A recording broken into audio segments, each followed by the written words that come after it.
हरियाणा का करनाल जिला चावल की खेती के लिए जाना जाता है। हालांकि करनाल में अन्य फसलें भी खूब उगती हैं। हरियाणा की बात करें तो हरियाणा बासमती चावल की खेती के लिए देश सहित दुनिया भर में प्रसिद्ध है। करनाल में चावल की कई मिलें हैं और यहाँ बड़ी मात्रा में धान की मिलिंग होती है। अभी हाल ही में केंद्र सरकार ने कस्टम मिल्ड राइस यानी कि CMR में फोर्टिफाइड राइस कर्नेल मिलाने पर कुछ समय के लिए रोक लगाने का फैसला लिया है। खबर है कि इस आदेश के आने के बाद करनाल जिले में सरकारी एजेंसियों को मिलर्स द्वारा चावल की सप्लाई तेज करने में मदद मिली है। इसको लेकर कहा जा रहा है कि पहले मिलर्स को चावल भेजने से पहले रेगुलर चावल के साथ आयरन और जिंक जैसे माइक्रो न्यूट्रिएंट से भरपूर FRK मिलाना जरूरी था, लेकिन फिलहाल इस दिशा में सरकार द्वारा लिए गए फैसले से प्रोसेस आसान हुआ है और यही कारण है कि मिलर्स द्वारा एजेंसियों को चावल की सप्लाई में तेजी देखने को मिल रही है। एक अधिकारी ने करनाल में चावल की सप्लाई में आई तेजी पर बात करते हुए कहा कि करनाल जिले की बात करें तो लगभग 25% CMR पहले ही डिलीवर हो चुका है, जो छूट से पहले 10% से भी कम था उससे काफी ज्यादा है। गौरतलब है कि पिछले महीने फरवरी में केंद्र सरकार ने घोषणा की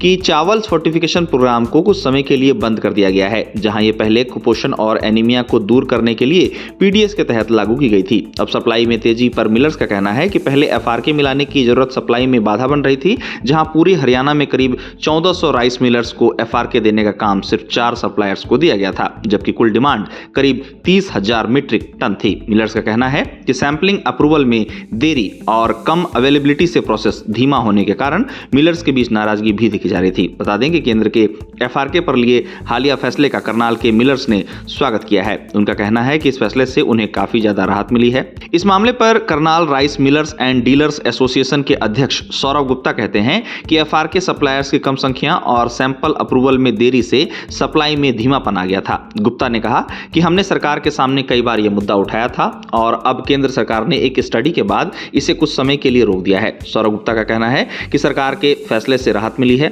और इससे चावल की सप्लाई में तेजी आई है। साथ ही उन्होंने बताया कि मिलर्स द्वारा सप्लाई तेज कर दी गई है और अब सरकार से डिलीवरी शेड्यूल में बदलाव करने की अपील की गई है, क्योंकि पहले ही देरी के कारण वे पीछे रह गए थे।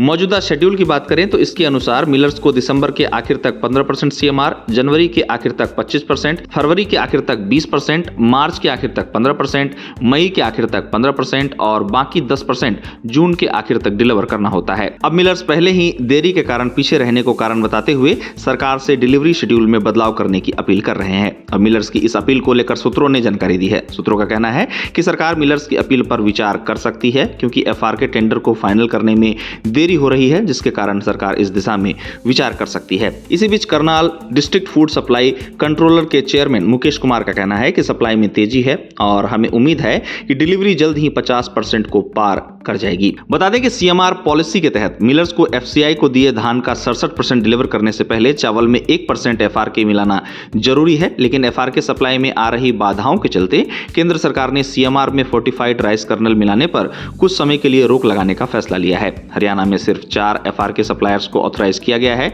जिससे FRK सप्लाई में देरी होने की बात मिलर्स के हवाले से लगातार सामने आती रही है। आपको बता दें कि केंद्र सरकार ने फोर्टिफिकेशन की व्यापक समीक्षा और लंबे समय तक भंडारण के दौरान पोषक तत्व स्थिरता पर चिंताओं के बाद प्रधानमंत्री गरीब कल्याण अन्न योजना और अन्य संबद्ध कल्याण योजनाओं के तहत चावल के फोर्टिफिकेशन को अस्थायी रूप से बंद करने का फैसला लिया है। आपको बता दें कि इस फैसले को लेकर जारी बयान में सरकार ने स्पष्ट किया है कि फोर्टिफिकेशन को कुछ समय के लिए बंद करने से अनाज के वितरण में कोई कमी नहीं आएगी और इससे PDS, ICDS या मिड डे मील स्कीम के तहत ऑपरेशन पर कोई असर नहीं पड़ेगा तथा इन स्कीमों के तहत डिस्ट्रीब्यूशन मौजूदा नियमों के हिसाब से जारी रहेगी। साथ ही बयान में कहा गया है कि खरीफ मार्केटिंग सीजन 2025-26 और खरीफ मार्केटिंग 2024-25 से पेंडिंग रसीदों के लिए एक ट्रांजिशनल उपाय के तौर पर राज्यों और केंद्र शासित प्रदेशों को लॉजिस्टिक और ऑपरेशनल बातों के आधार पर अपनी मर्जी से फोर्टिफाइड या नॉन फोर्टिफाइड चावल सप्लाई करने की छूट दी गई है।